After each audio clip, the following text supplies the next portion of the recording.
clase anterior, la que hayan leído, hayan indagado y les quedó una duda. El otro día quedó picando una pregunta, no sé si está el compañero que me preguntó sobre el ciclo del cortisol. ¿A mí no, verdad? Sí, usted había dicho que el pico más bajo del cortisol se sucede. Sí, exactamente.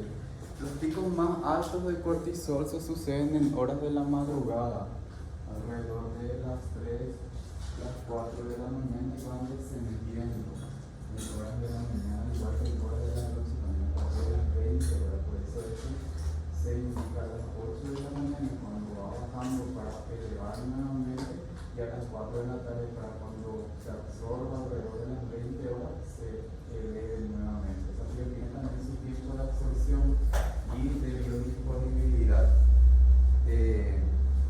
Esa es la justificación para que se indique realmente en esos horarios, ¿verdad? Alrededor de las 8, porque les dije justamente no es siquiera cada 12 horas, sino es alrededor de las 8 de la mañana, porque ahí baja, a partir de las 2 de las 3 de la mañana empieza a bajar en las primeras horas de la noche, que se eleva más. Por eso justamente también, por ejemplo, se sucede en las situaciones relacionadas con el síndrome de Alba, por ejemplo, que es los picos bajos también de glucemia durante las madrugadas en los pacientes que utilizan insulina, porque baja también todos los niveles. Y obviamente como no se alimenta durante la noche madrugada, los pacientes con diabetes también suele suceder esa situación. Así que de cierta forma tener razón, pero la justificación es esa, de por qué se indica en ese tiempo. Como les decía, de forma general, por eso lo que hacemos es indicar cada 8 horas, tratar de mantener, va a ver ese pico, pero cómo se indica de forma externa, nosotros le indicamos, entonces se mantiene el mismo ritmo prácticamente, ¿verdad? Porque dijimos justamente eso, que las glándulas empiezan a disminuir su producción, ¿sí? Bien, ¿alguna otra duda, pregunta que quedó de la clase anterior? ¿Quiénes son los que no vinieron a la clase pasada? Lean resistencia al flujo aéreo, ¿sí? Les invito a que vayan y lean. Ahí en la sala, si ustedes están rotando por la sala, ahí está el libro del PALS, que es bastante didáctico para entender todo lo que está relacionado con la resistencia a las vías aéreas. ¿Por qué les digo esto? Porque esto vamos a insistir nuevamente el día de hoy. Es algo que vamos a estar insistiendo durante todas las clases de los problemas respiratorios. Y dijimos la clase anterior que los cuadros respiratorios son un problema muy importante en pediatría.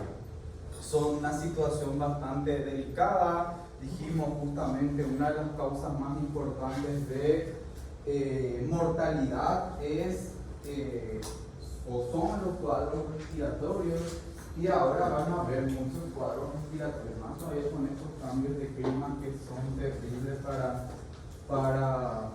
los niños y también para los adultos, ¿verdad? Entonces vamos a ver muchos cuadros respiratorios en esta época del año, ¿sí? Que arranca justamente. Bien, hoy vamos a hablar de un tema bastante corto, sencillo para nosotros, pero de vital importancia. ¿Por qué? Porque nosotros vimos el otro día obstrucción de vías aéreas superiores, vimos laringitis, vimos epiglotitis, vimos tracheitis, vimos cuerpo extraño, ¿sí? Vimos o hablamos de otras cuestiones como laringotraqueomalacia, anillos vasculares, tumores, traumas como causas de obstrucción de vías aéreas superiores, ¿sí? ¿Qué pasa con estos temas que vimos la vez pasada, que son temas que van a ver también en adultos, que van a ver también en otras especialidades. Sin embargo, el tema de hoy, bronquiolitis como tal, es puramente del pediatra. O sea, la bronquiolitis es un tema que ustedes van a ver solamente en pediatría, no van a ver en otras especialidades, ¿sí? Y cuando hablamos de bronquiolitis, lo primero que tenemos que decir es que es un tema muy controversial. ¿Sí? Eso es lo primero que se plantea cuando se habla de bronquiolitis. Es un tema muy controversial, es un tema en donde todos tenemos razón, es un tema que se estudia a nivel mundial de forma hasta obsesionada por parte del pediatra y de los investigadores, porque es un tema que no tiene una solución bien específica aún, por eso se sigue estudiando tanto la bronquiolitis, ¿sí? Y nosotros como pediatras, y yo en particular, siempre que doy esta clase les digo, la bronquiolitis es la vergüenza del pediatra. Y vamos a descubrir por qué tenemos esta afirmación. Vamos a hablar de la bronquiolitis. Vamos a ver, ustedes cuando vayan y busquen información sobre bronquiolitis van a encontrar muchísima información. Al igual que todos los temas de salud. Los temas de salud hoy día son temas muy buscados en la internet, muy buscados en todas las páginas de información, así que van a encontrar un material impresionante sobre bronquiolitis. Se hacen estudios a nivel mundial, multicéntricos, estudios bien avanzados sobre bronquiolitis, así que pueden venir con información nueva, pueden venir con información que no va a tener nada que ver con la clase que damos hoy, pero hay cuestiones que persisten, hay cuestiones que continúan y vamos a ver el día de hoy eso justamente, ¿sí? Bien, entonces, ¿cómo definimos bronquiolitis? Acá viene el primer tema. La definición más aceptada de la bronquiolitis aguda es la de este señor McConcher, que considera bronquiolitis el primer episodio agudo de dificultad respiratoria con sibilancias precedida por un cuadro catarral de vías altas, rinitis, tos, que puede o no tener fiebre, que afecta a niños menores de 2 años, aunque preferentemente se da en el primer año de vida. Entonces, la definición de bronquiolitis más aceptada es el primer episodio de sibilancia en los menores de 2 años, precedida por un cuadro respiratorio, catarral, ¿sí? Un cuadro gripal. Primer episodio de sibilancia de la infancia, que se da en los menores de 2 años. Por eso hablábamos y decíamos, es específico de la edad pediátrica, ¿sí? Esta es la que nosotros vamos a usar. Esta es la que está catalogada como la definición más aceptada, la que nosotros utilizamos dentro de nuestros protocolos a nivel hospital, a nivel ministerial, ¿sí? A nivel nacional es la que más se utiliza, ¿sí?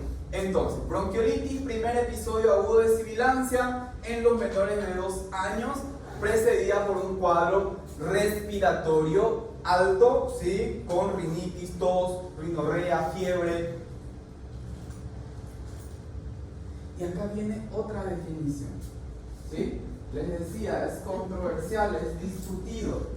¿Y qué dice esta definición? Que ustedes ya ven que se le mete una palabra ahí y dice: puede ser el primer episodio agudo de sibilancias que afecta a un lactante previamente sano, ¿sí?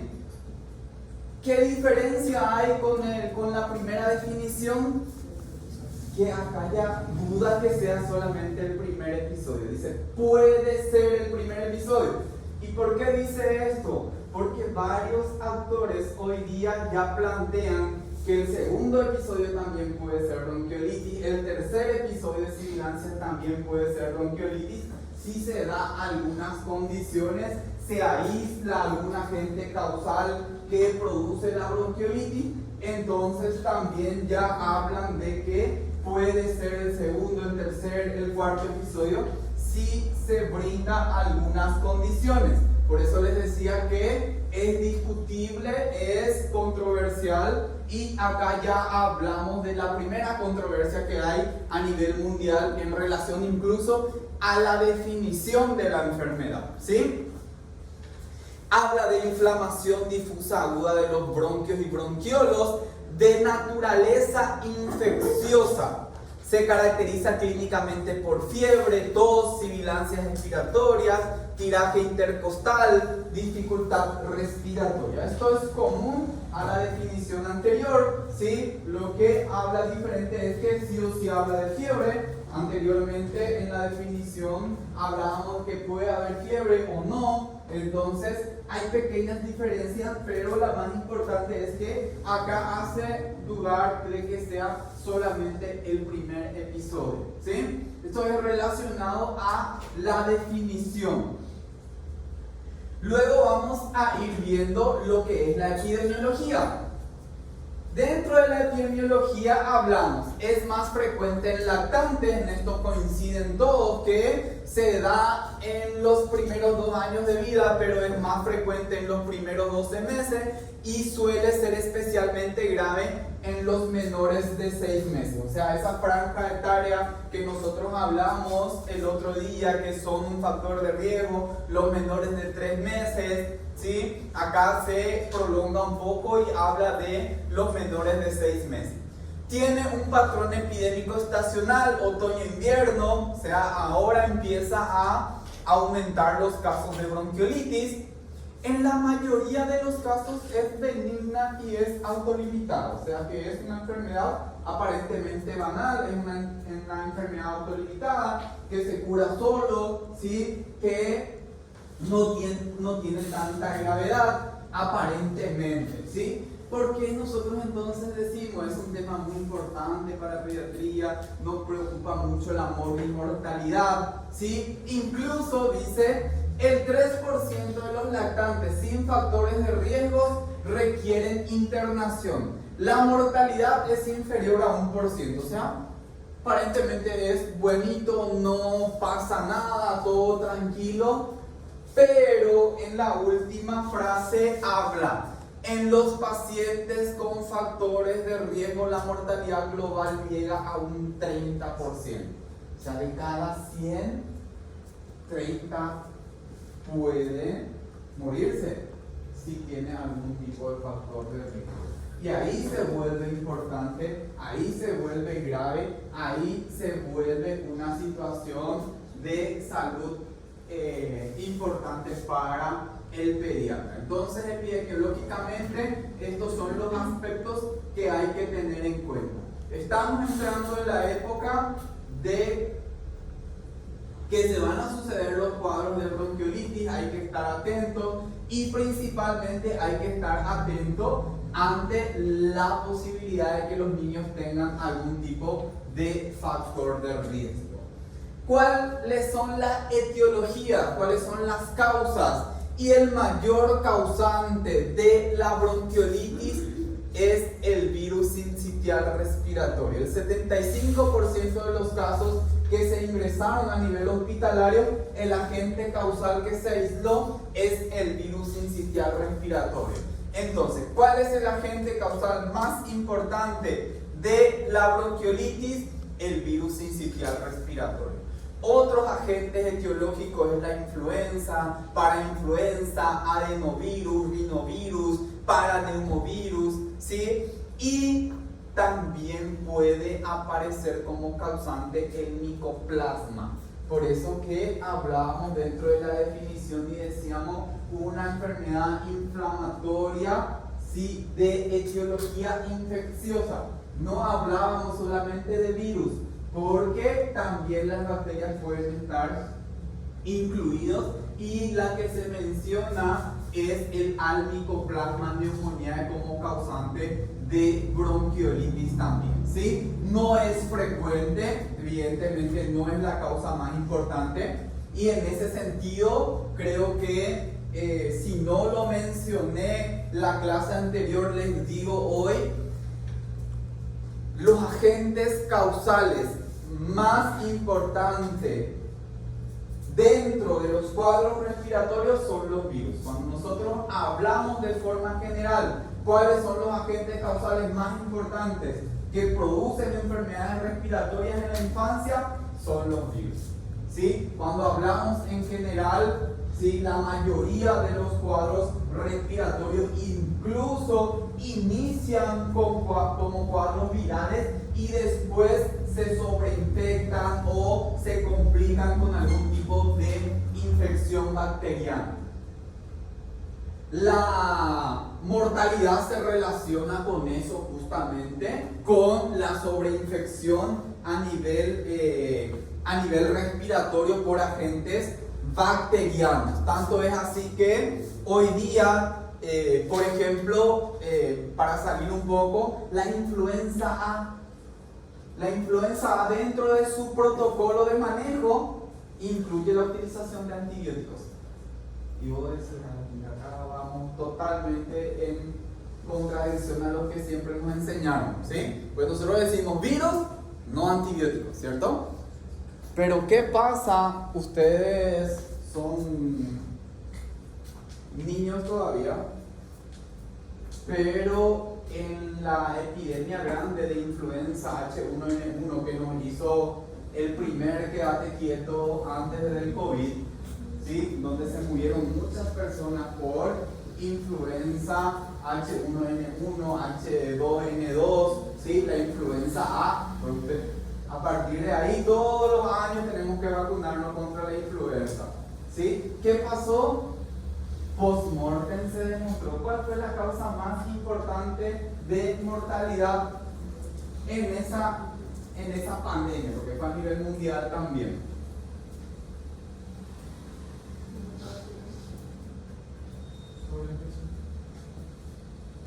Sobreinfección bacteriana, y por una bacteria en particular.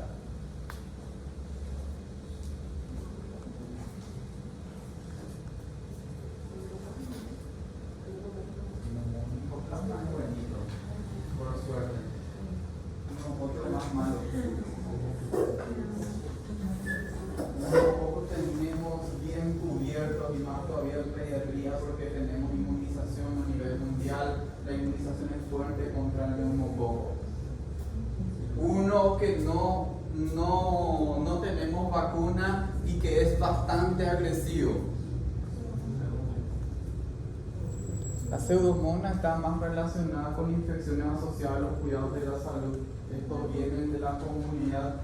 La pseudomonas es un agente causal que está muy asociada con cateterismo, con situaciones mucho más específicas. Staphylococcus aureus. El Staphylococcus aureus se demostró que fue el agente causal que mató muchísimas personas. Por eso ustedes van a ver, cuando ustedes vayan y lean, van a encontrar influenza A, el famoso síndrome de dificultad respiratoria o el famoso IRAP, ¿sí? La infección respiratoria aguda grave, ¿sí? Dentro de su protocolo incluye antibióticos. ¿Por qué antibióticos si es influenza? O sea, te diagnostican influenza, que es lo primero que te dan, oseltamivir y antibióticos. Clarito está dentro del protocolo del ministerio para tratar, por ejemplo, influenza, ¿sí? Pasa la misma cosa, hoy día es muy fuerte eso, y ustedes probablemente van a ver en infectología cuando pasen por ahí que está muy relacionado, que los cuadros virales hacen que baje incluso la inmunidad y se aprovechen las bacterias de esta situación. Bien, esto más que todo para justificar lo que mencionábamos aquí atrás y decíamos justamente que no solamente son cuadros virales, sino también cuadros de naturaleza infecciosa, ¿sí? Y no solamente cuadros virales como tal. Bien, ya le conocemos al agente causal y ahora vamos a ir a la fisiopatología. ¿Qué es lo que pasa dentro de la bronquiolitis? Y ustedes van a decir, no, doctor, vos decís que se estudia mucho la bronquiolitis, que es un tema muy estudiado, pero dentro de la fisiopatología está hace 20 años que se habla de lo mismo. Miren, 24 años hace que se habla de lo mismo, ¿sí? Porque esto es lo que se sigue hablando y no se ha encontrado otros avances importantes en relación a esto, ¿sí?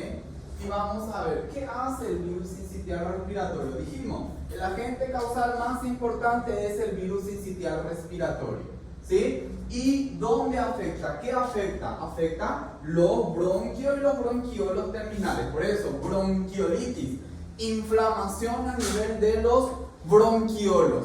¿Qué hace? Hay un reclutamiento y activación de las células inflamatorias. Para que sea un proceso inflamatorio, para que sea un cuadro inflamatorio, evidentemente tiene que haber activación del sistema inflamatorio con reclutamiento, con movilización de polimorfos nucleares, macrófagos, liberación de proinflamatorios, interleucina, factores de necrosis tumoral. Todo eso está relacionado con los procesos inflamatorios que se suceden a nivel del organismo, ¿sí? Eso hace que haya una fuga plasmática, haya fuga a nivel de la luz de las vías respiratorias. ¿Qué hace esta fuga de plasma? Disminuye el radio, ¿se acuerdan? Disminuye el diámetro de las vías respiratorias, entonces hace que disminuya el radio y hace que aumente la resistencia de las vías aéreas, o sea, la entrada y la salida de aire se va a ver dificultado con esto. Va a haber hipersecreción mucosa, hipercrimia se llama esto. A nivel de las glándulas mucosas hay un aumento de la secreción que hace que se libere una hipersecreción mucosa con consecuente disminución de la luz, producción de mediadores proinflamatorios, una hiperrespuesta de las vías aéreas. En menor medida se da esto en la bronquiolitis, pero también se da. Nosotros vamos a ver la clase siguiente que en el asma se ve en mayor medida esta hiperrespuesta y hace que se dé una contracción de la musculatura lisa, que no es lo más importante y no es tan llamativo porque estamos hablando de los bronquiolos, ¿sí? En donde ya la musculatura lisa no es tan importante como en el árbol respiratorio más grande, ¿sí? Se produce una activación neuronal y lleva a una destrucción de las células epiteliales. Se produce necrosis a nivel de las células epiteliales dentro del árbol respiratorio. Y este es el hecho más importante de la bronquiolitis. La destrucción, la necrosis de las células epiteliales es el hecho más importante dentro de la fisiopatología de la bronquiolitis, ¿sí? Esto es lo que va a determinar y va a justificar todo el cuadro clínico, toda la situación que se va a tener dentro de la fisiopatogenia y dentro del cuadro clínico de la bronquiolitis. La necrosis a nivel de las células epiteliales dentro del árbol respiratorio, ¿sí? Por ende, vamos a ver qué es lo que sucede dentro de la fisiopatogenia de la bronquiolitis y vamos a leer juntos. La bronquiolitis se caracteriza por una obstrucción de los bronquiolos debido al edema, ya hablamos, inflamación, fuga capilar, hace que se edematice y haya una disminución de la luz a nivel del árbol respiratorio con disminución de la entrada y la salida de aire. acúmulo de mucus, dijimos, hipercrimia, restos celulares, detritus celulares por la necrosis que se produce a nivel epitelial y por la invasión del virus a las ramas bronquiales más pequeñas, ¿sí? El virus afecta el sistema respiratorio principalmente por colonización viral y replicación en la mucosa bronquial. Hay necrosis de las células ciliadas y proliferación de las células no ciliadas, linfocitos, células del plasma, macrófagos en el área peribronquial. El resultado es una obstrucción de las vías aéreas periféricas, ¿sí? Lo que veíamos el otro día, ya sea por cuerpo extraño, ya sea por laringitis, por epiglotitis. ¿Qué hace el pulmón para tratar de responder a estos factores? Se sucede una capacidad residual funcional aumentada, o sea, trata de aumentar la capacidad para poder contrarrestar eso y dar respuesta a la disminución de la entrada y la salida de aires. Se produce una disminución de la compliance pulmonar. ¿Qué es la compliance pulmonar? La capacidad de distenderse que tiene el pulmón, la distensibilidad se pierde. ¿Por qué? Porque empieza a producirse un proceso inflamatorio que va a estar directamente relacionada con la replicación viral, con la virulencia que tiene en este caso el virus sincitial respiratorio como agente causal más importante, ¿sí? Aumenta la resistencia de las vías aéreas y aumenta el espacio muerto dentro del pulmón, dentro de los bronquiolos, ahí donde se produce justamente el intercambio gaseoso. Todo esto lleva a un aumento del trabajo respiratorio que se va a evidenciar clínicamente en el paciente debido a las alteraciones en el intercambio gaseoso, secundario a la obstrucción de las vías aéreas y a microatelectasias. Esa obstrucción hace que se colapse parte de los alveolos y se produzcan microatelectasias que hacen que aumente aún más el espacio muerto, que es donde se va a producir el intercambio gaseoso.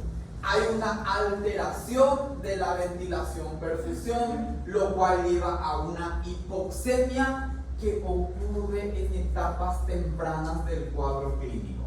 La hipercapnia normalmente no ocurre hasta que la frecuencia respiratoria exceda las 60 respiraciones por minuto. Y esto es un hecho muy importante dentro de la fisiopatogenia y más que todo para el manejo del paciente con bronquiolitis. ¿Y por qué sucede esto? Porque vamos a tratar de justificarles. Hago una pregunta en ese sentido. ¿Ustedes consideran, ustedes saben realmente, no ni siquiera consideran, porque ustedes, yo sé que ustedes saben, el sistema nervioso central responde más rápidamente a los cambios de dióxido de carbono o a los cambios de oxígeno dentro del organismo? Dióxido de carbono. O sea, el sistema nervioso central, ¿a qué responde para detonar los mecanismos compensatorios? Dióxido de carbono. ¿Sí? ¿Y qué dice nuestro cuadro clínico? ¿Qué pasa? ¿Cuándo se alteran los niveles de dióxido de carbono? En etapas tardías de la enfermedad. Y en etapas tempranas, ¿qué ya está sucediendo? Hipoxemia. O sea, ¿qué nos están diciendo? El sistema nervioso central ni siquiera se da cuenta de lo que está pasando dentro del organismo. ¿Y qué hace eso? Que no responda. No hay respuesta del organismo ante algo que ya está sucediendo, ¿sí? Y responde de forma tardía. Eso hace que nosotros tengamos que actuar rápidamente, porque si no nuestro paciente se va a agravar, va a ser muy grave ya la situación y vamos a llegar tarde, como solemos decir dentro de la jerga popular, digámosle, del manejo de los pacientes. Llegaste tarde cuando ya se complicó todo, cuando ya no podés dar una respuesta a lo que está sucediendo dentro del organismo del niño. Entonces es fundamental que puedan determinar y entender esto, que en etapas tempranas de la enfermedad se produce una hipoxemia. ¿Por qué se produce una hipoxemia? Por todos estos factores que ya hemos mencionado, ¿sí?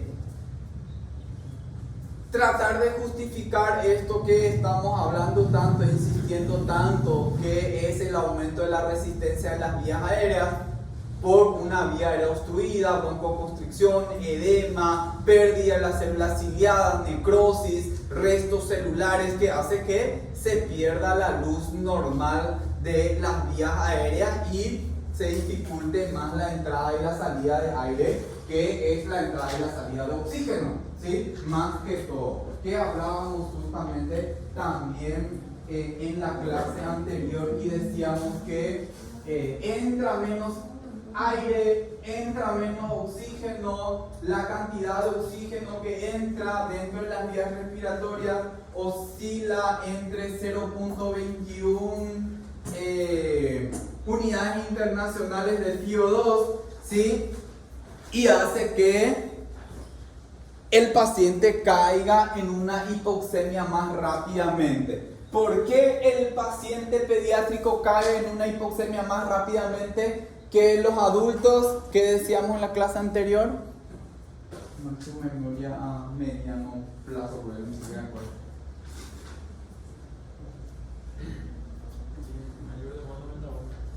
La tasa metabólica de necesidad de oxígeno del paciente pediátrico es el doble que el del adulto.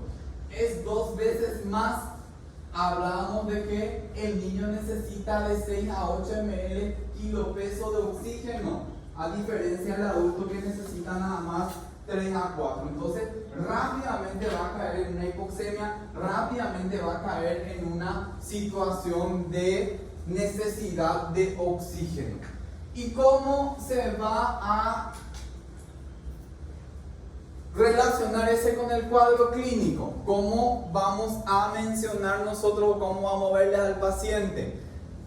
Pues va a tener rinorrea, congestión, tos, puede tener fiebre o no, taquipnea, aumento de la frecuencia respiratoria. ¿Para qué? Para que entre más cantidad de oxígeno dentro de los pulmones y que pueda oxigenarse el organismo, ¿sí? Retracciones, o sea, utilización de los músculos accesorios, que va a hacer que entre y salga en mayor medida la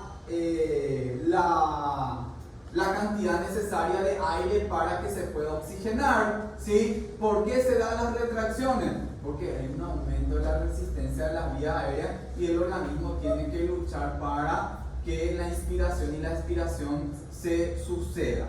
Expiración prolongada, ¿sí? ¿Cómo se evidencia esto? Aumento del diámetro anteroposterior del tórax, ¿sí? Hay un atrapamiento aéreo, el famoso atrapamiento aéreo. Entra el aire más fácilmente, pero cuesta salir. ¿Por qué pasa esto?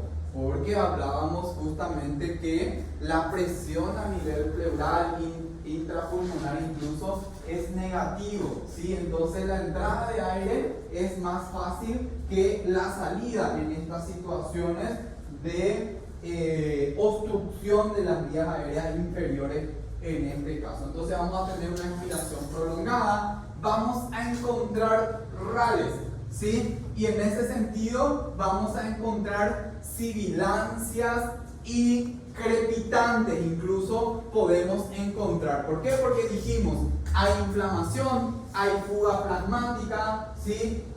Y entonces también podemos encontrar rales húmedos, porque nosotros tenemos muy metido en la cabeza que los rales secos, ya sea ronco o sibilancia, es del proceso obstructivo como tal, ¿sí? Sin embargo, cuando ya el proceso está muy cerca del parénquima pulmonar y prácticamente dentro, entonces ya esta fuga plasmática también va a producir estertores húmedos. O sea, no solamente vamos a encontrar sibilancia, sino también vamos a encontrar crepitantes, subcrepitantes, ¿sí? Y ocasionalmente ya puede esto ocasionar una apnea. Ya el paciente puede venir con apnea. ¿Cómo definimos nosotros apnea? Es importante tener en cuenta esta palabra porque a veces queremos confundirlo dentro de la pediatría. Apnea, ¿cómo se define apnea? Suelo ver que la doctora Roja está por ahí con ustedes. Para respiratorio de magnesio. ¿Perdón? Para respiratorio de magnesio. ¿Y su apellido? Porque eso es pausa respiratoria.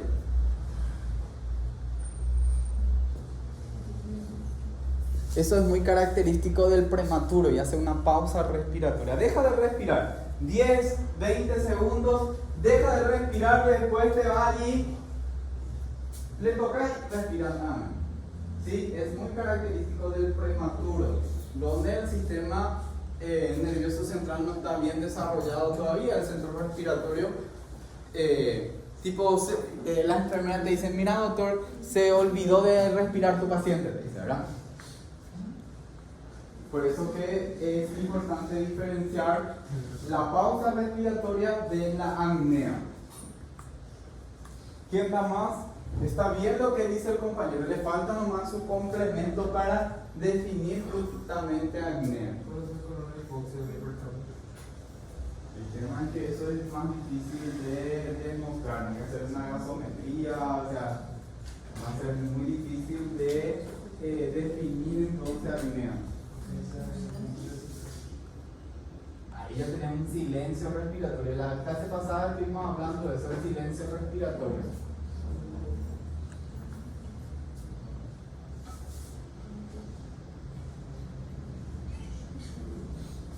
Apnea. Definición de apnea.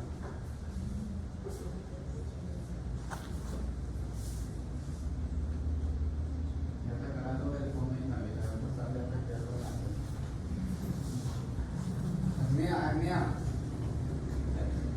Cese de la respiración por 20 segundos acompañado de bradicardia.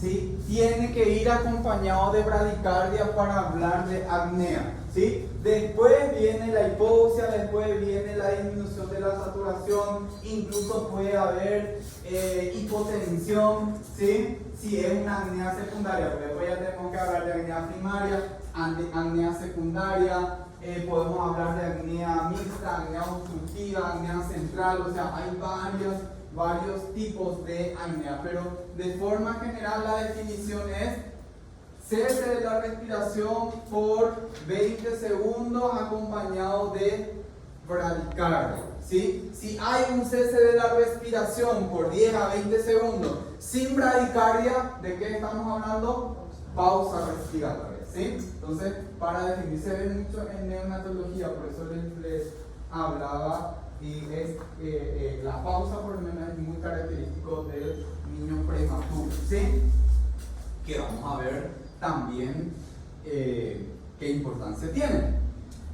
Entonces, definimos, clasificamos, dijimos, el diagnóstico de la bronquiolitis se da más que todo por los signos y los síntomas, la exploración física, ¿sí? El diagnóstico de la bronquiolitis es clínico. ¿Sí?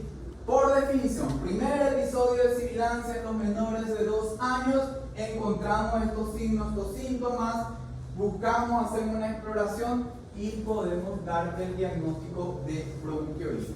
No se necesita ningún tipo de estudios ni nada para hacer el diagnóstico de bronquiolitis. ¿Sí? ¿Cómo se clasifica la gravedad? ¿Qué utilizábamos para clasificar obstrucción de vías aéreas superiores. ¿Qué score utilizábamos? Asma. Todavía no llegamos a asma. Score de Townsend, ¿sí? Obstrucción de vías aéreas superiores, score de Townsend, ¿sí? Bronquiolitis, ¿qué vamos a usar? Tal modificado en este caso, ¿verdad? Tal modificado, hay tal simple. ¿Qué aspectos evalúa el puntaje de tal para clasificar la bronquiolitis? Frecuencia respiratoria en dependencia de la edad, sibilancias o crepitantes, la utilización de músculo accesorio, o sea, la presencia de retracciones y la saturación de oxígeno. 0, 1, 2, 3 puntos en dependencia de cómo se evidencie clínicamente nuestro paciente como tal, ¿sí? Y lo clasificamos: leve, menos de 5, 5 menos puntos, moderado de 6 a 8 puntos y grave de 9 puntos o más, ¿sí? Para la clasificación de la bronquiolitis según el puntaje de tal. ¿Cuáles son los criterios de internación? Pacientes con criterio de gravedad y un ambiente familiar desfavorable. Viendo de esta forma parece muy simple y decimos: los niños previamente sanos solamente se internan un 3%, los niños prematuros, del cual hablábamos recientemente, un 25%, y si tiene alguna enfermedad crónica a nivel pulmonar como una displasia broncopulmonar, prácticamente en un 50% se debe de internar, ¿sí? Tengo que conocer los factores de riesgo. ¿Por qué es importante conocer los factores de riesgo?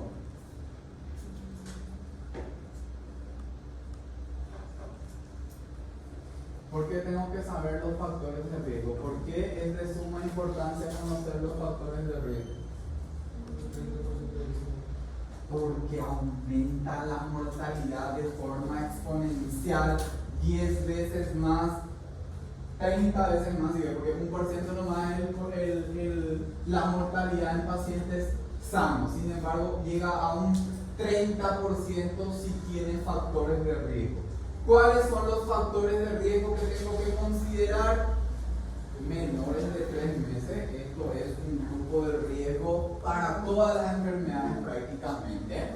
Desnutrición, la desnutrición es un factor de riesgo para todas las enfermedades, ¿sí? Cardiopatía congénita, prematurez, inmunodeficiencia, enfermedad pulmonar crónica, alto riesgo social. Estos son los factores de riesgo que hacen que la mortalidad se eleve, que aumente la mortalidad, ¿sí? Entonces, ¿cuáles van a ser los criterios de gravedad? Dijimos, todos los que tengan criterios de gravedad se tienen que internar, ¿sí? ¿Y cuáles son esos criterios de gravedad?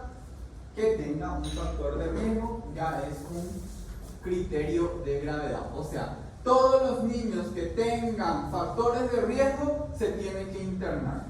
Todos los niños que tengan cianosis, todos los niños que hayan sufrido apnea, todos los niños que tengan un puntaje de tal considerado grave, o sea, 9 puntos o más, falta de respuesta al tratamiento en el caso de que no haya tenido criterios de gravedad o criterios de internación y le mandemos a la casa con un tratamiento ambulatorio, no hay respuesta, se tiene que internar.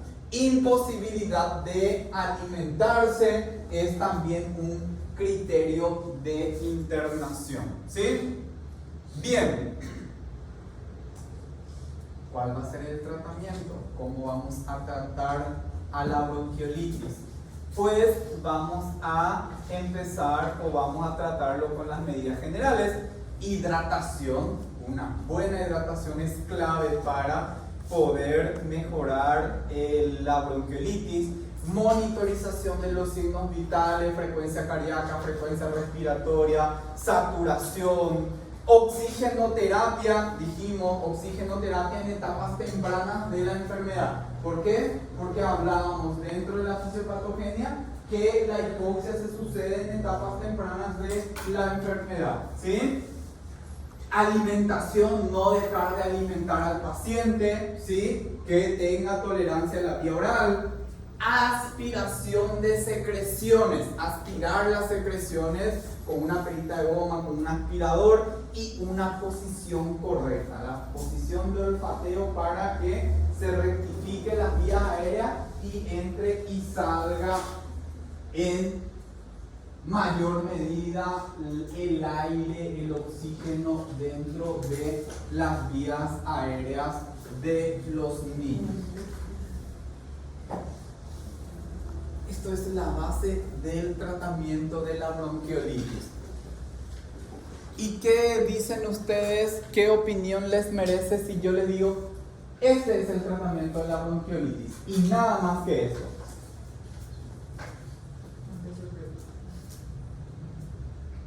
¿Podemos hacer algo más?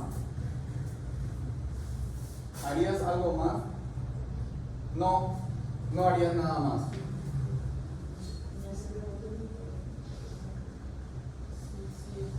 ¿Qué vamos a hacer?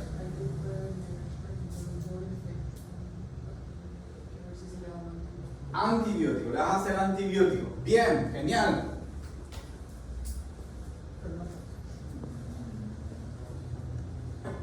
¿Vas a hacerle algo más o no le vas a poner antibiótico también? Sí. ¿Algo diferente? ¿Algo le vas a hacer? Ella tuviera su oportunidad. ¿Vamos a hacerle algo más o no? Y si tiene un patrón oclusivo, por ejemplo, si no mejora, se le puede.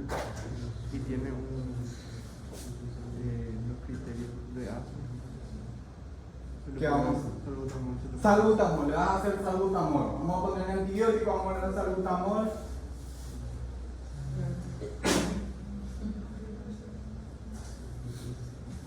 ¿Le hacemos algo más o no? ¿Qué pensás? Solo eso.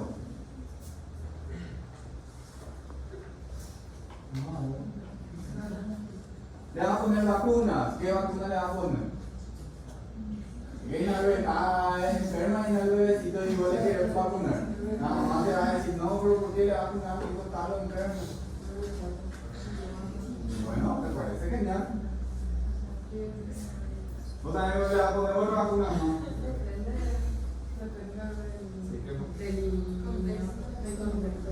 Sí, ¿qué van a hacerle? Por ejemplo, si es un niño menor de 3 meses, van a tratar con un antibiótico. Si es grave, ahí se va a tener un antibiótico. Ya le pusieron antibiótico, ya vas a ponerle otro antibiótico. No, primero voy a ver si necesita. Sí, perfecto. ¿Algo más?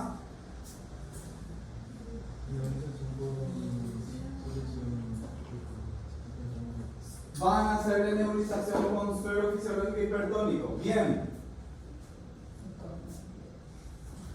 ¿Algo más?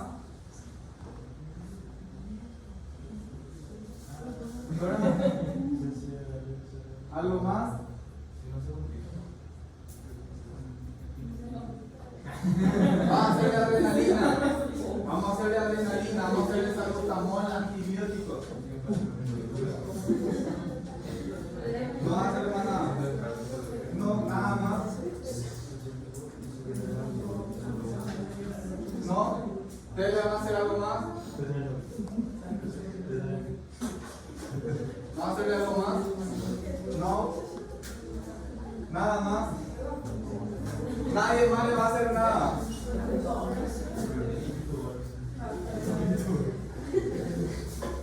Y ahí está lo bueno de la situación. Todo lo que ustedes dijeron está bien.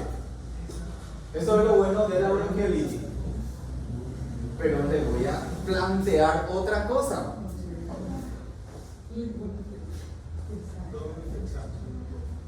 ¿Me prestas tu mano? ¿Me vas a permitir que haga lo que sea con tu mano? Sí.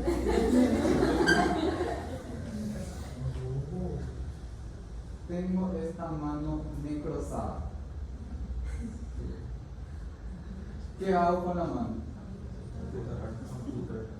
le vamos a poner adrenalina, le vamos a poner antibiótico, le vamos a poner salbutamol, le vamos a hacer suero fisiológico, le vamos a poner anestesia. ¿Sí o no? ¿Se sabe? Entonces, ¿qué dijimos? ¿Qué es lo más importante dentro de la fisiopatología de la bronquiolitis? La necrosis. Y ahí está la justificación de que nosotros digamos es la vergüenza del pediatra. ¿Por qué? Porque no podemos hacer absolutamente nada con esa necrosis que se produce a nivel pulmonar. Y ahí estamos atados de mano y pies. Pero viene la mamá y te dice, doctor, no le vas a hacer más nada. Mi hijo se está muriendo, ¿vas a hacerle algo? ¿Y por qué no le hacen nada si mi hijo se está muriendo? ¿Por qué no le nebulizan por lo menos algo? Háganle. Y ahí, ¿qué hacemos? De todo un poco. Por eso ustedes van a ver que en la sala luego prácticamente a todos los pacientes con bronquiolitis terminan teniendo antibióticos. ¿Por qué? Porque no les podemos aislar. Ustedes ya pasaron por la sala de pediatría, ven 6 pacientes, uno encima de otro ahí, uno con una neumonía, otro con una celulitis, otro con otra infección, y ahí la bronquiolitis en el medio. ¿Sí? Y dijimos, se puede sobreinfectar. Entonces, ¿qué terminamos haciendo? Antibióticos. Le hacemos nebulización, le hacemos adrenalina, le hacemos salbutamol, o sea, terminamos haciendo prácticamente de todo. ¿Tiene valor? Y no sabemos. Por eso es que se sigue estudiando. ¿Sí? Y raro que no hayan dicho corticoides. Porque también se ha planteado el corticoide como un tratamiento para la bronquiolitis. ¿Sí? O sea, al final de cuentas, terminamos haciendo prácticamente de todo por el paciente con bronquiolitis, y más todavía cuando se va agravando. Pero al final, en el fondo, nosotros sabemos que lo que tenemos que hacer es tratar de que salga toda esa necrosis. O sea, que salga la necrosis para que se pueda recuperar el organismo.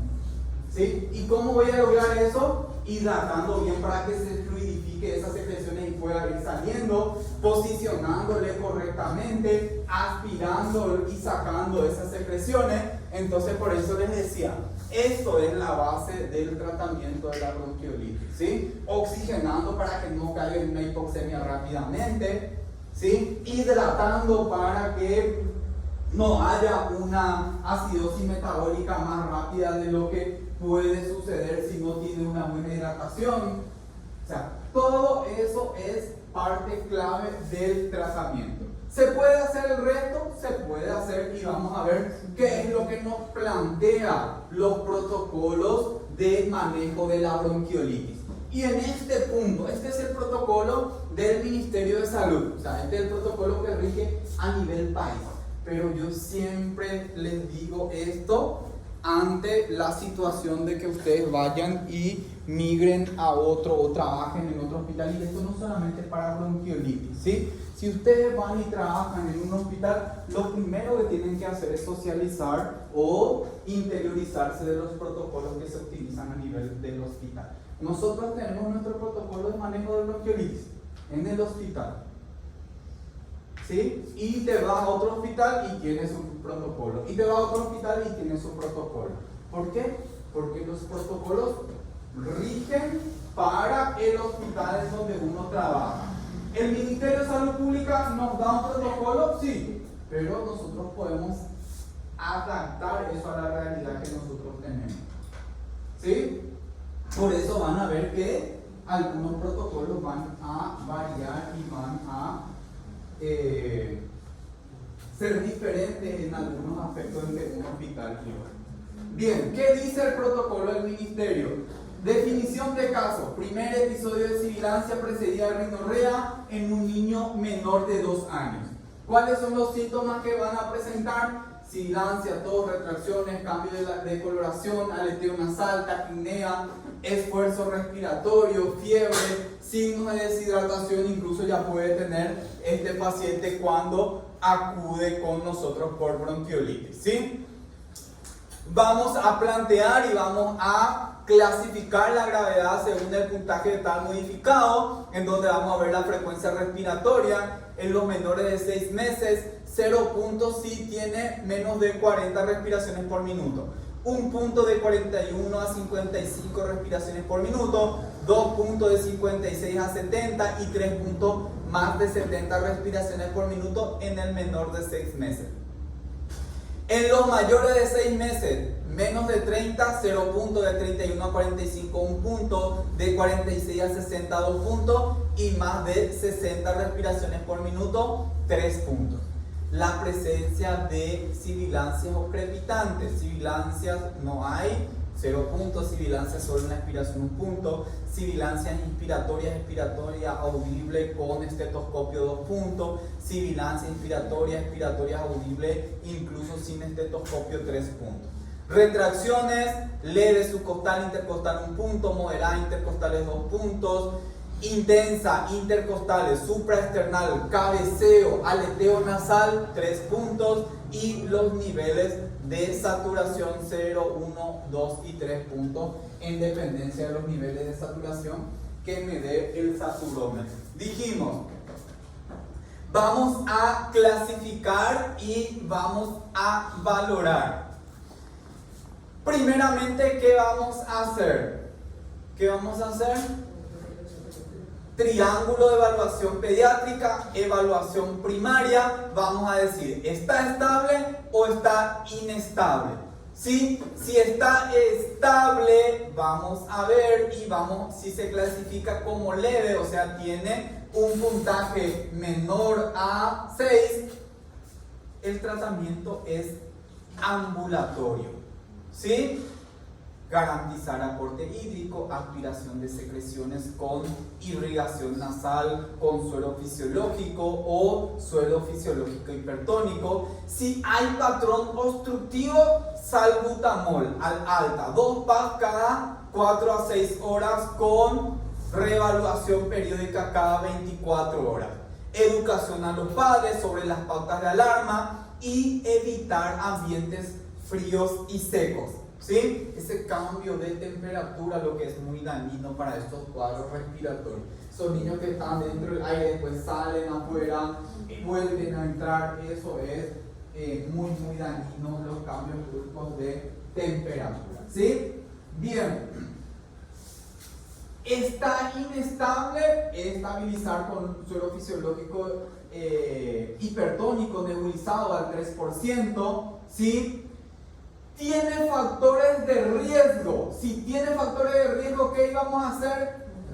Internar. O sea, todos los niños que tengan factores de riesgo se tienen que internar. Entonces, vemos, valoramos. ¿Sí? Si está inestable, se va por el camino de la internación. Está estable, no tiene factores de riesgo, es leve, ambulatorio. ¿Sí? Y luego vamos a clasificar menores de 3 meses y mayores de 3 meses. ¿Qué pasa con el menor de 3 meses? ¿Qué características tiene?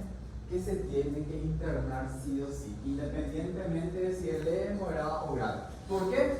Porque el menor de 3 meses es un factor de riesgo y se tiene que internar sí o sí.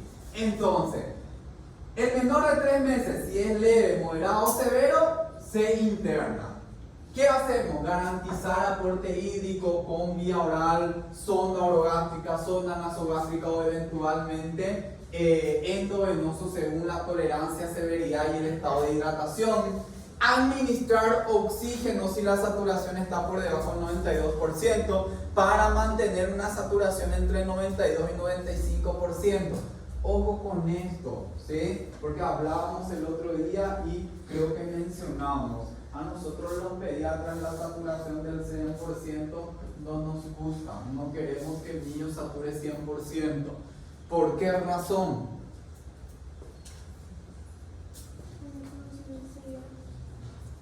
Puede producir ceguera, pero ¿cuál es la razón del por qué no me gusta a mí el 100%? Porque ese satura 100%, bien, genial, espectacular.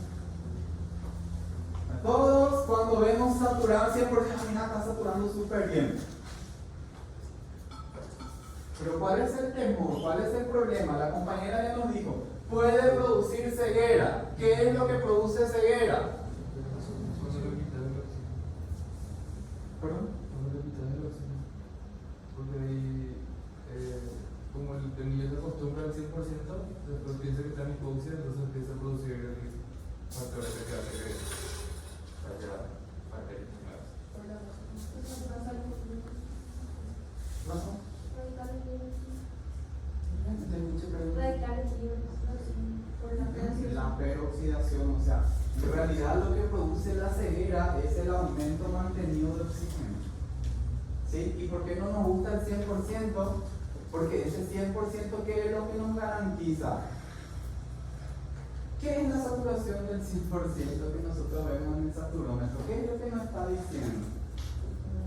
¿Qué nos dice el saturómetro? Todo el mundo tenemos un saturómetro en la casa hoy día y nos medimos la saturación y vemos y decimos 96, ¿no?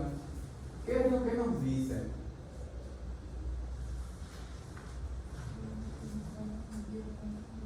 ¿Cuál es la lectura? ¿Qué es lo que nos está diciendo esa saturación de 95, 96?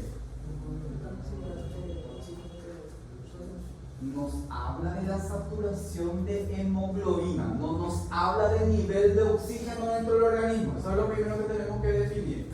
¿Sí? Y ahí hay varios aspectos que juegan a favor o en contra. Primero, si mi paciente tiene 2 de hemoglobina, puede estar saturando 100% y el paciente está en una hipoxemia. ¿Por qué? Porque está con una anemia importantísima. Y esos 2 de hemoglobina que tiene está saturando 100%. Pero mi nivel de oxígeno. Y en contrapartida, el niño está, en este caso hablamos del niño, el niño está con una buena hemoglobina, tiene 14 de hemoglobina y te habla 100%. ¿Qué me dice eso? Las 14 hemoglobinas están en 100%. Eso me garantiza a mí de que los niveles de oxígeno sean los adecuados. No necesariamente. Pero ¿cuál es el riesgo en ese punto? Es que yo no puedo saber si la presión parcial de oxígeno está en 150, en 200 o en 300. Por eso el 100% es tan peligroso. Porque por debajo del 100% yo puedo saber y digo, está saturando 96, 97%. Le hago una gasometría, lo más probable es que la presión parcial de oxígeno no va a pasar 100. Pero si se mantiene 100, le hago una gasometría y está la presión parcial de oxígeno de 200, 250, a veces 300. Y eso lleva a una ceguera en los pacientes prematuros. Por eso el 100% a nosotros no nos gusta. ¿Por qué?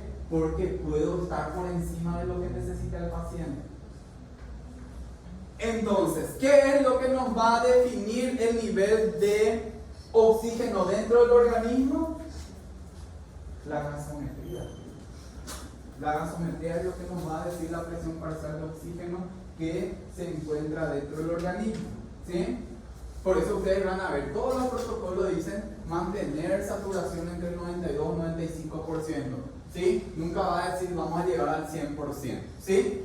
Aspirar secreciones, nebulizaciones con suero fisiológico hipertónico al 3%. ¿Cómo se logra? ¿Cómo se hace esta solución fisiológica hipertónica? Se mezcla 8.5 cc de agua destilada o suero fisiológico más 1.5 de cloruro de sodio al 3 molar. ¿Sí? Se utiliza 3 cc de esta mezcla cada 4 a 6 horas.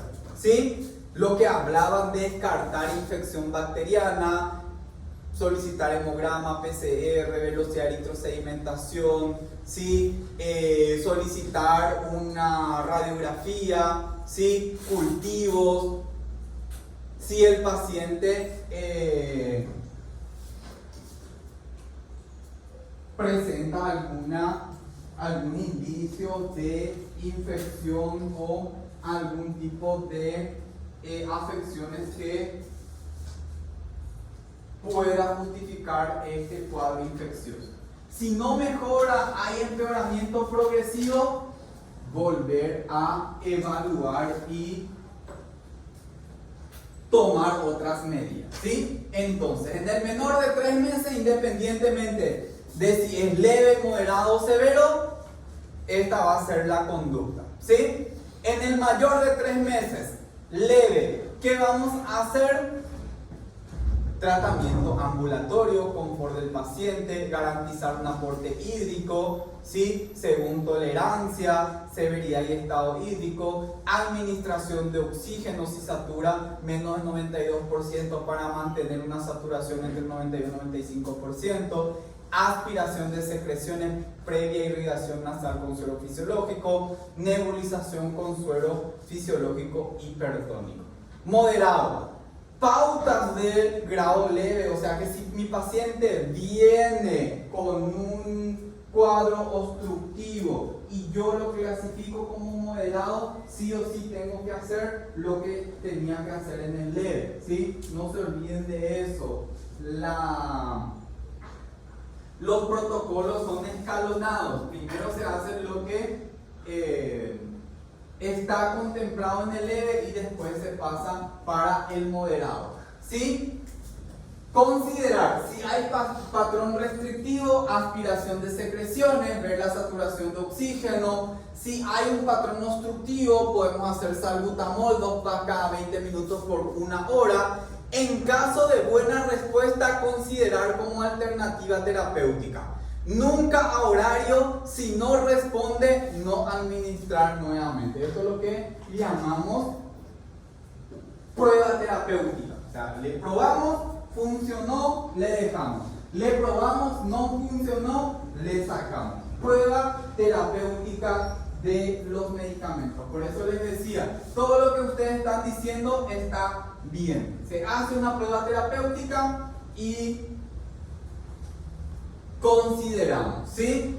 Severo, pautas de grado moderado. Si el paciente ya recibió salbutamol y no mejoró, considerar la colocación de cánula de alto flujo, una intubación endotraqueal y trasladar a una unidad de cuidados intensivos pediátricos si ya viene con cuadros severos de obstrucción según nuestra escala de tal que hablamos de 9 puntos o más. Repasar los factores de riesgo, los signos de alarma: no se alimenta, no duerme bien, fiebre, decaimiento, letargia, deshidratación son los signos de alarma que tengo que orientar. ¿Cuándo voy a mandar de alta a mi paciente? Se normaliza la frecuencia respiratoria, se alimenta normalmente, no requiere de oxígeno, el cuidador, la cuidadora está entrenada para la aspiración de secreciones con una perita de goma, ¿sí? Esto es lo que va a determinar si se va de alta o no, ¿sí? Si se dispone saturómetro, adecue el flujo de oxígeno para mantener saturación entre 92, 93 a 95%. Se usará broncodilatadores solo si hay sibilancia y se continuará con la misma solo si hay respuesta clínica. ¿Sí? No se requiere de estudios laboratoriales o radiológicos para hacer el diagnóstico de bronquiolitis. Evidentemente, para descartar algún tipo de complicaciones, para confirmar la etiología, o sea, aislar el virus sincitial respiratorio, podemos realizar reacción en cadena polimerasa, cultivo viral, todas esas cuestiones, ¿sí? Pero para hacer el diagnóstico es clínico puramente. Entonces, ¿cuáles son los medicamentos que vamos a usar? Broncodilatadores, dijimos que podemos usar salbutamol, ¿sí? La dosis es de 0.15 a 0.25 miligramos kilopeso dosis, media gota a 1 gota por kilopeso, no pasar de 15 gotas de la presentación al 5% y diluir en 13 cc de suero fisiológico. Santina no se recomienda. Adrenalina, la adrenalina se considera hoy día dentro del protocolo nuevamente. Nosotros dejamos de usar varios años porque se sacó la adrenalina prácticamente. Con la pandemia se volvió a utilizar y algunos centros hospitalarios a nivel país lo utilizan. Así que hay que tener en cuenta y hay que considerar también en los casos de que en donde sea necesario. Anticolinérgicos no se recomienda su uso.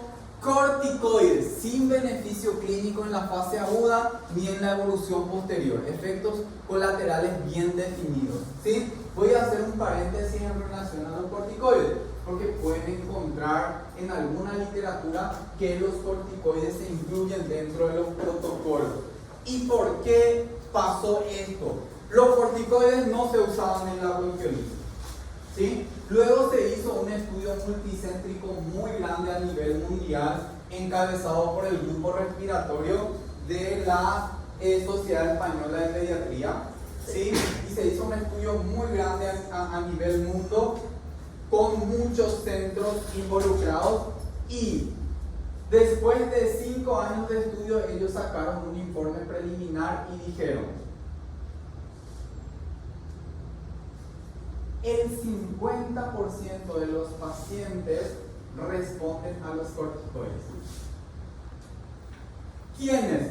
Los que tienen atopía, los que tienen padres con asma, los que tienen algún tipo de antecedentes responden a los corticoides.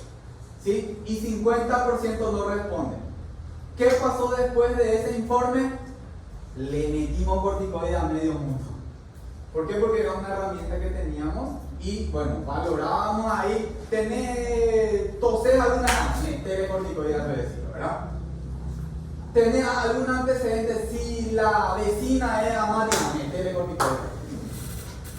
Empezamos a usar corticoides en todos los pacientes con bronquiolitis. ¿Sí? Siguió el estudio después de 10 años que dijeron al concluir el estudio, los corticoides pueden producir daño en los pacientes con bronquiolitis. Y ahí, chao corticoides de vuelta. ¿Por qué? Porque ningún médico en su sano juicio va a indicar un medicamento que le pueda producir daño al paciente. Entonces se dejó de usar nuevamente los corticoides. ¿Sí? No se extrañen de que en algún lugar donde no se leyó esto, donde no tuvieron en cuenta, sigan usando corticoides. Y hay que tener en cuenta este aspecto también. ¿Sí? Bien. Antibióticos no se recomienda su uso. ¿Sí? De forma sistemática. Dijimos, nosotros usamos, ¿por qué? Ya les expliqué el contexto. ¿Sí? Helio, mezcla gaseosa, helio y oxígeno, no se usa. Inmunoterapia, palivizumab. Nosotros colocamos palivizumab acá en el hospital. ¿A quiénes?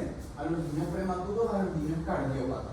¿Sí? El Ministerio de Salud coloca palivizumab inmunoterapia a los pacientes con factores de riesgo para bronquiolitis, pero es más que todo para prevenir, no para curar la enfermedad ni como tratamiento de la enfermedad. ¿Sí? Que quede bien claro. Antivirales, la ribavirina se ha considerado como tratamiento para el virus sincicial respiratorio. ¿Qué pasa? Que tiene que ser en etapas tempranas de la enfermedad.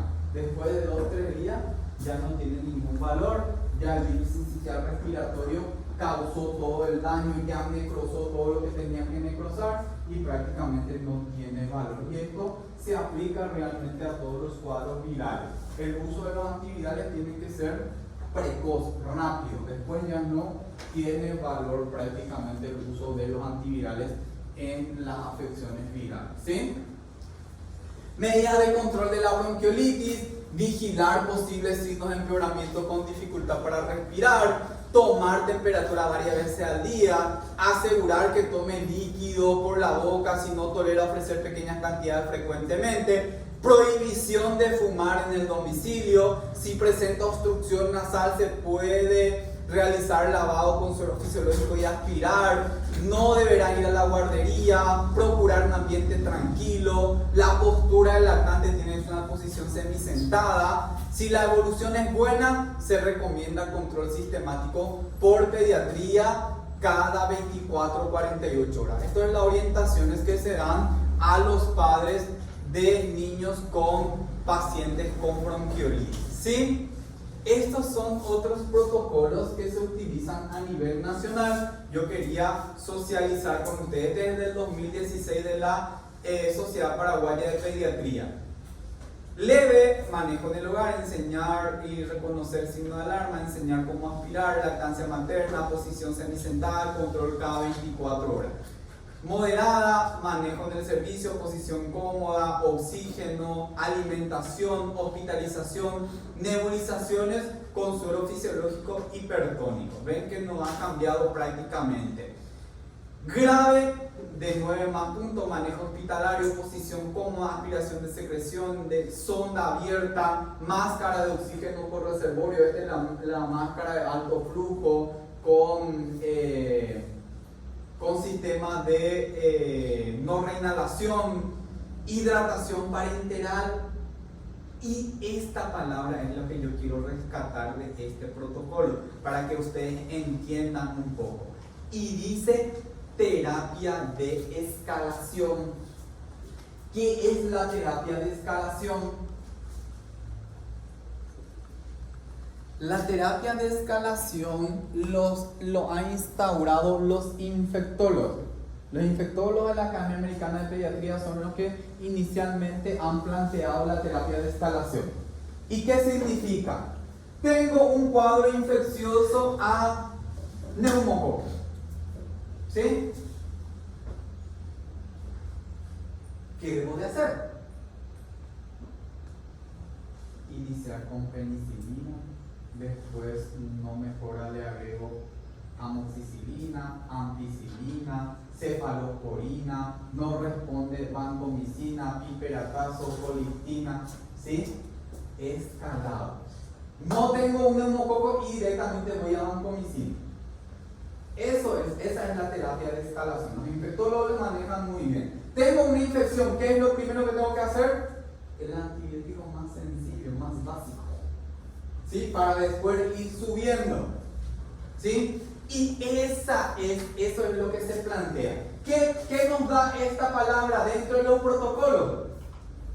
Hagan lo que se les cante la regalada gana, pero háganlo de forma organizada, no hagan todo de una vez.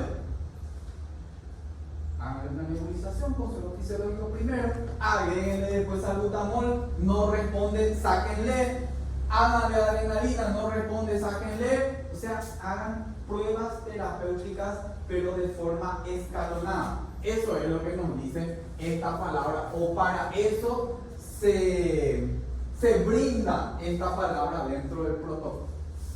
Por eso terminamos todos haciendo lo que nos parezca y de forma escalonada, como dice justamente acá, ¿sí? Este es el protocolo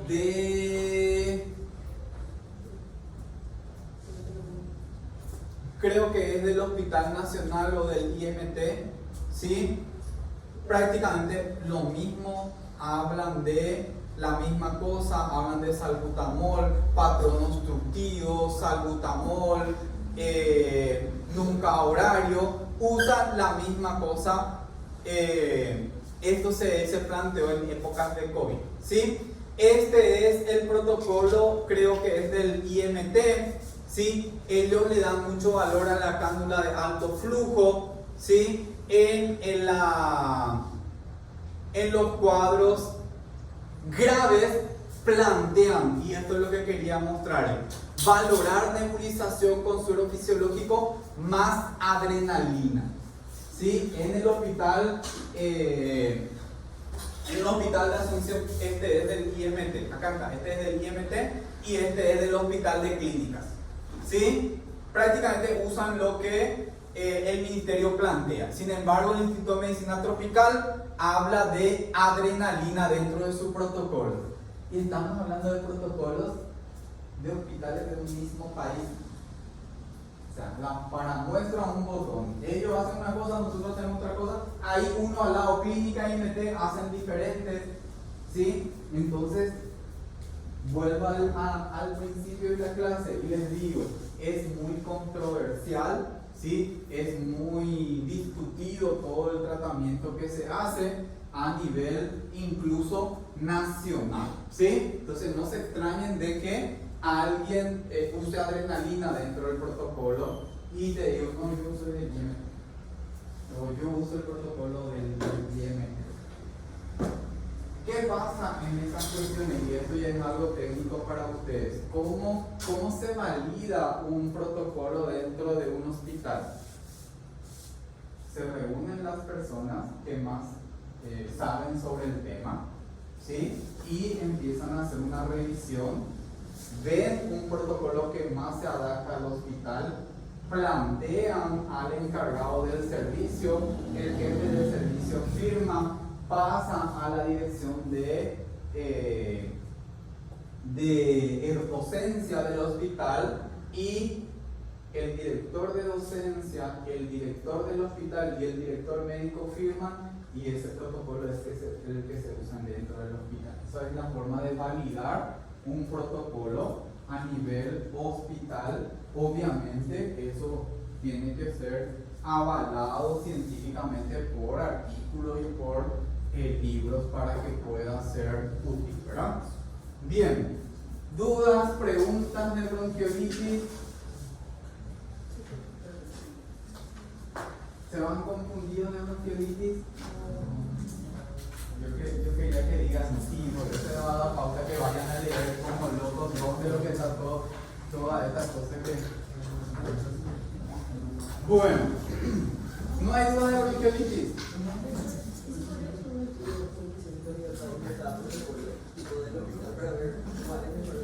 O no suele haber un solo protocolo a nivel nacional. Hay un protocolo a nivel nacional que es el del Ministerio de Salud. Eso es lo que deberían de usar todos los hospitales públicos y privados.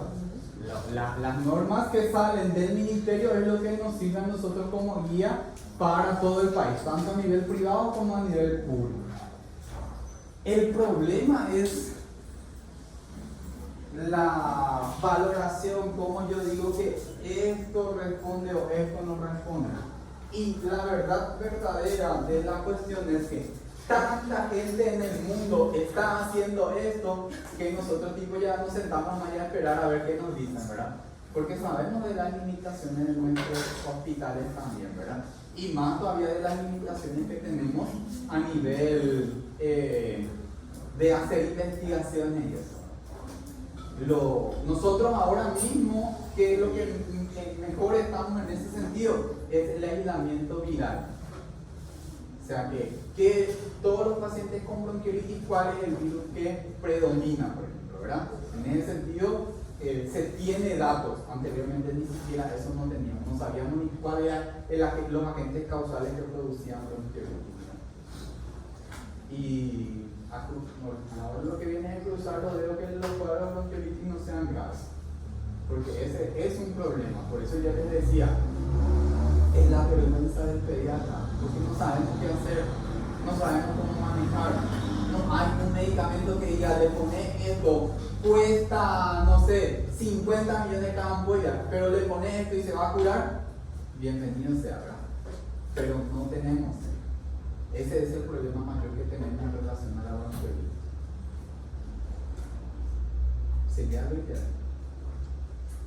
Lo ideal sería hacer estudios y tratar de ver qué es lo que nos sirve más a nosotros dentro del hospital y utilizar eso, ¿verdad? Pero no, sí, otra cosa. Con la vacuna durante el embarazo viene el síndrome respiratorio por ahí disminuir, ¿no?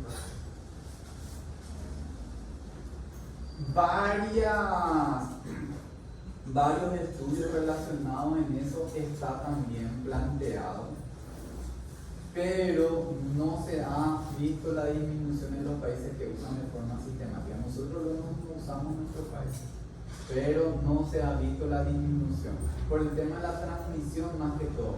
¿Y qué es lo que pasa? ¿Qué es lo que pasa con los virus? Y eso es muy importante también conocer ustedes que están en este tema y van a estar. ¿Qué pasa con las vacunas virales? Cada año se renueva. Cada año se renueva. ¿Por qué pasa eso? Porque los virus mutan más fácilmente. Entonces, ¿qué pasa? La vacuna que ahora se está colocando para la influenza, ¿de dónde salió?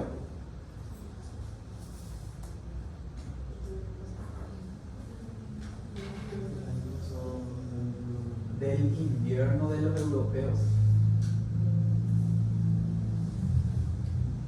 Enero, febrero, diciembre empiezan ellos su invierno. Diciembre, enero, esos virus que se aíslan en Europa, de eso hacen la cepa para nosotros.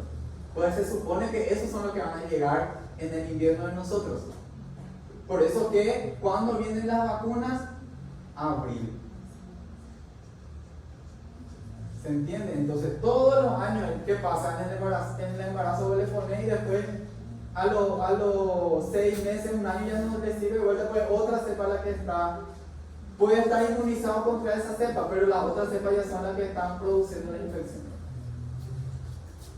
Pasa lo mismo con la influenza, con el COVID hoy día, por eso que también se tiene que vacunar. Cada año va cambiando, porque muta. Pasa con todos los cuadros virales. Ahora, por ejemplo, después de 10 años, así cíclico pues, ¿verdad? Después de 10 años iba a darse la epidemia más grande de dengue que nosotros íbamos a tener. En el 2011 fue el más grande y en el 2020 pintaba todo para que sea de vuelta la epidemia gigantesca de dengue. Pues. ¿Qué pasó? Vino COVID y le atacó a toditos, ¿verdad? Y ahora está apareciendo de vuelta pero en menor medida. O sea, cíclico. Va mutando y se va dando las enfermedades virales. Por eso se vuelve tan difícil también el manejo de los cuadros virales, ¿verdad? ¿Alguna otra duda, pregunta, comentario, reflexiones, cuestionamientos, sugerencias? ¿No? Bueno, nos vemos entonces, ¿sí? Cuídense. O sea,